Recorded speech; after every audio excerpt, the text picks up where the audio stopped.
how we move from our actual data converted into information, and finally it is used for the system. Okay, so we already seen system is nothing but set of components and that work together to achieve common goal. That is our definition. Then we have seen the information system. Now regarding the system, there are another topics, subtopics, subsystems of this. First category, the subsystem. It is nothing but one part of system where the products of more than one system are combined to reach an ultimate goal. Can you give me an example of subsystem? Yes. Yeah, I can provide one example. That just take your college, SAE Kondwa College as a your system organization. Okay. Now how many departments are there? 4 departments like mechanical, computer, IT, and the ENTC. So this computer, IT specifically a part of that your SAE Kondwa. So it will be under which category?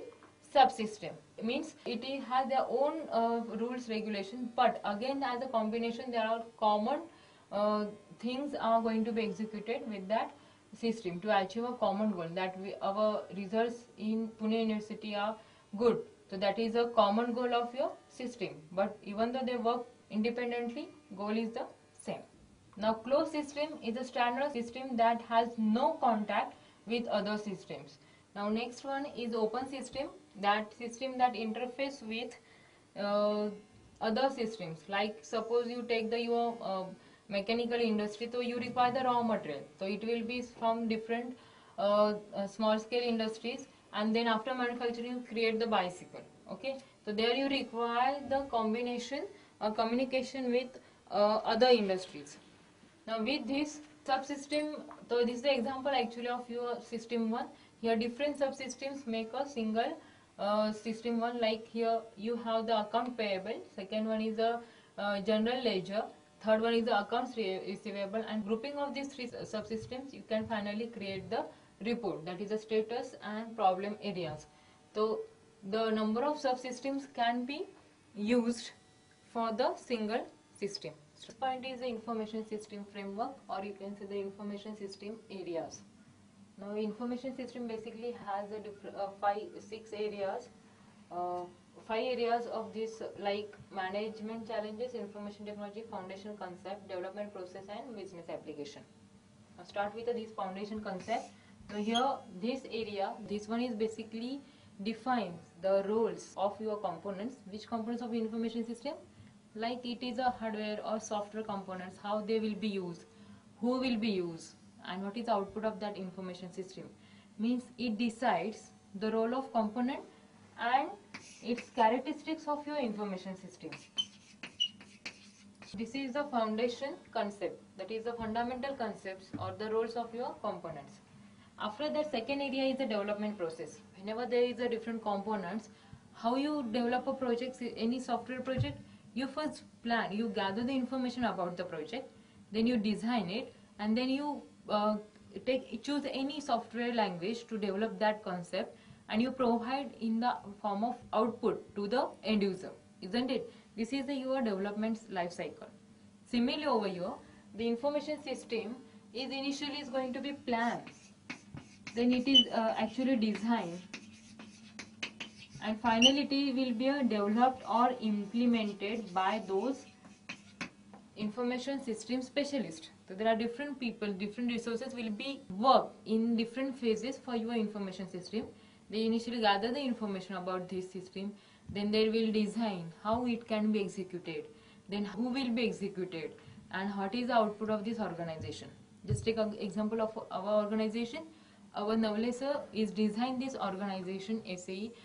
So here their aim is to provide the best quality engineers. Okay, so initially they plan, design this engineering college, and they executed by the different human resources like staffs, and with that they also be they one more software this resource requires the students. Okay, so this is the development of system. Now this same concept is available with your information system. You gather the information, plans it, develop it, and finally you got the information system output.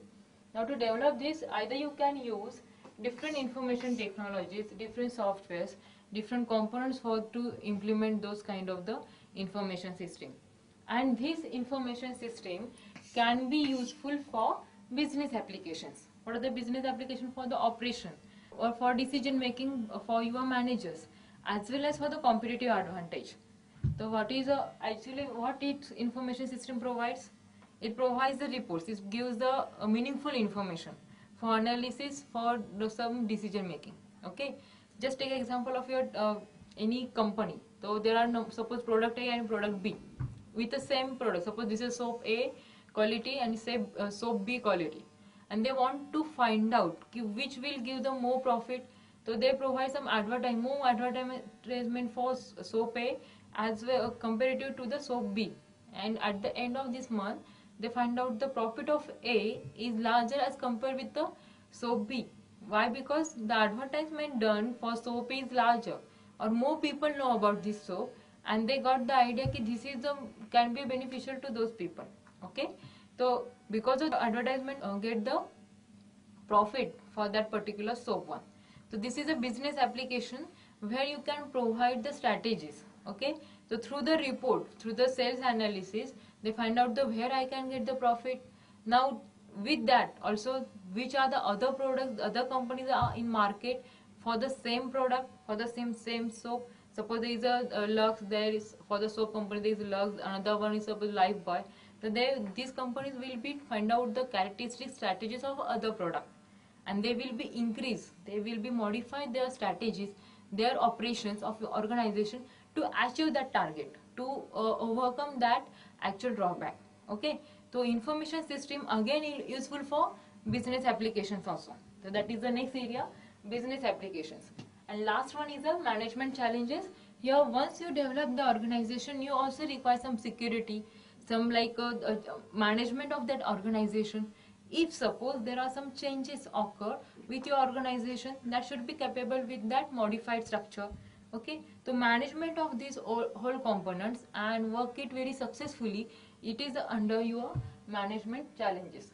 So this is a total number of 5 areas of your information system. These are the different you can say the framework. This is the framework of your information system. In this way your information system is implemented and executed in real world.